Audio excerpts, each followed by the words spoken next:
അസ്സലാമു അലൈക്കും വറഹ്മത്തുള്ളാഹി വബറകാതുഹു. നബി സല്ലല്ലാഹു അലൈഹി വസല്ലം തങ്ങൾ ജനിക്കുന്നതിൻ്റെ എത്രയോ നൂറ്റാണ്ടുകൾക്ക് മുമ്പുള്ള കഥയാണെന്ന് പറയുന്നത്. കഅബാലയത്തിൻ്റെ സംരക്ഷകരിൽ ഒരാളായിരുന്നു ഖുസായി. ഇബ്രാഹിം നബി അലൈഹിസ്സലാമിൻ്റെ മതത്തിൽ വിശ്വസിച്ചവരായിരുന്നു അക്കാലത്തെ അറബികൾ. ഇസ്മായിൽ നബി അലൈഹിസ്സലാമിലൂടെ അവർക്ക് ദിവ്യ സന്ദേശങ്ങൾ ലഭിച്ചിരുന്നു.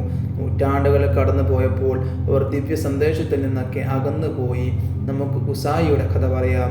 ഒരിക്കൽ ഖുസായി സിറിയയിൽ പോയി. അവിടെയുള്ള ആളുകൾ ബിംബങ്ങളെ ആരാധിക്കുന്നത് അയാൾ കണ്ടു.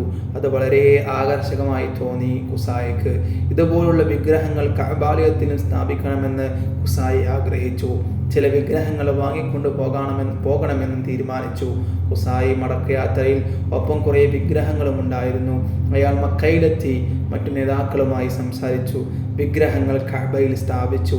ആരാധനയും തുടങ്ങി. അംറിനെ പോലെ ഖുസായിയെ പോലെ മറ്റു ചില യാത്രക്കാരും പിന്നീട് വിഗ്രഹങ്ങൾ കൊണ്ടുവന്നു കഅബയിൽ സ്ഥാപിച്ചു. കഅബയിൽ മാത്രമല്ല മറ്റു പല സ്ഥലങ്ങളിലും വിഗ്രഹങ്ങൾ പ്രതിഷ്ഠിക്കപ്പെട്ടു. ബനൂ ഹുദൈൽ ഗോത്രക്കാരാണ് സുവാഹി എന്ന വിഗ്രഹം പ്രതിഷ്ഠിച്ചു. ആളുകൾ അതിനെ പൂജിക്കാൻ തുടങ്ങി. ബനൂ മദ്ഹ് ഗോത്രക്കാരും ജർഷ് ഗോത്രക്കാരും കൂടി ഒരു വിഗ്രഹം പ്രതിഷ്ഠിച്ചു. അതിന് യഗൂസ് എന്ന് പേരിട്ടു. ബനൂ ഖിവാൽ ഗോത്രക്കാർ ഒരു വിഗ്രഹം പ്രതിഷ്ഠിച്ചു പൂജ തുടങ്ങി. ആ ബിംബത്തിൻ്റെ പേര് യഊക്ക് എന്നായിരുന്നു. അമീർ ഗോത്രക്കാർ വെറുതെ ഇരുന്നില്ല. ഒരു വിഗ്രഹത്തെ അവരും സ്ഥാപിച്ച് ആരാധന തുടങ്ങി. അതിൻ്റെ പേര് നസ്ർ എന്നായിരുന്നു. മനുഷ്യരൂപത്തിലുള്ള ഒരു വലിയ വിഗ്രഹമായിരുന്നു ബുദ്ധ്. അതിൻ്റെ പാർശ്വഭാഗത്ത് വില്ല് തൂക്കിയിരുന്നു. കക്ഷത്തിൽ ഒരു വാളും കയ്യിൽ അമ്പും ഉണ്ടായിരുന്നു. 5 വിഗ്രഹങ്ങളുടെ പേരുകൾ പറഞ്ഞു കഴിഞ്ഞു: സുവാഹ്, യഹൂസ്, യഊക്ക്, നസ്ർ, ബുദ്ധ്. പൂർവ്വകാല അറബികളെ വഴികേടിലേക്ക് നയിച്ച 5 വിഗ്രഹങ്ങളാണിവ. കടൽ തീരത്തുണ്ടായിരുന്ന ഒരു വിഗ്രഹമാണ് മനാത്ത്. അറബികൾ പൊതുവിൽ മനാത്തയെ ആരാധിച്ചു. അതിനുവേണ്ടി ബലിയർപ്പിക്കുകയും ചെയ്തു വന്നു. തായിഫുകാർ പ്രതിഷ്ഠിച്ച ബിംബത്തിൻ്റെ പേര് ലാത്ത എന്നായിരുന്നു. ബിംബത്തിൻ്റെ പൂർണ്ണരൂപം അവർക്ക് കിട്ടിയിരുന്നില്ല. പഴക്കം ചെന്ന ബിംബത്തിൻ്റെ ഒരു ഭാഗം മാത്രമേ കിട്ടിയിരുന്നുള്ളൂ. ഒരു ചതുരക്കല്ല്. അതിനെ അവർ ആരാധിച്ചു പോന്നു. ഒരു തോടിന് സമീപത്താണ് ഉസ്സ എന്ന വിഗ്രഹം സ്ഥാപിക്കപ്പെട്ടത്. ജനങ്ങൾ അതിനെയും ആരാധിച്ചു.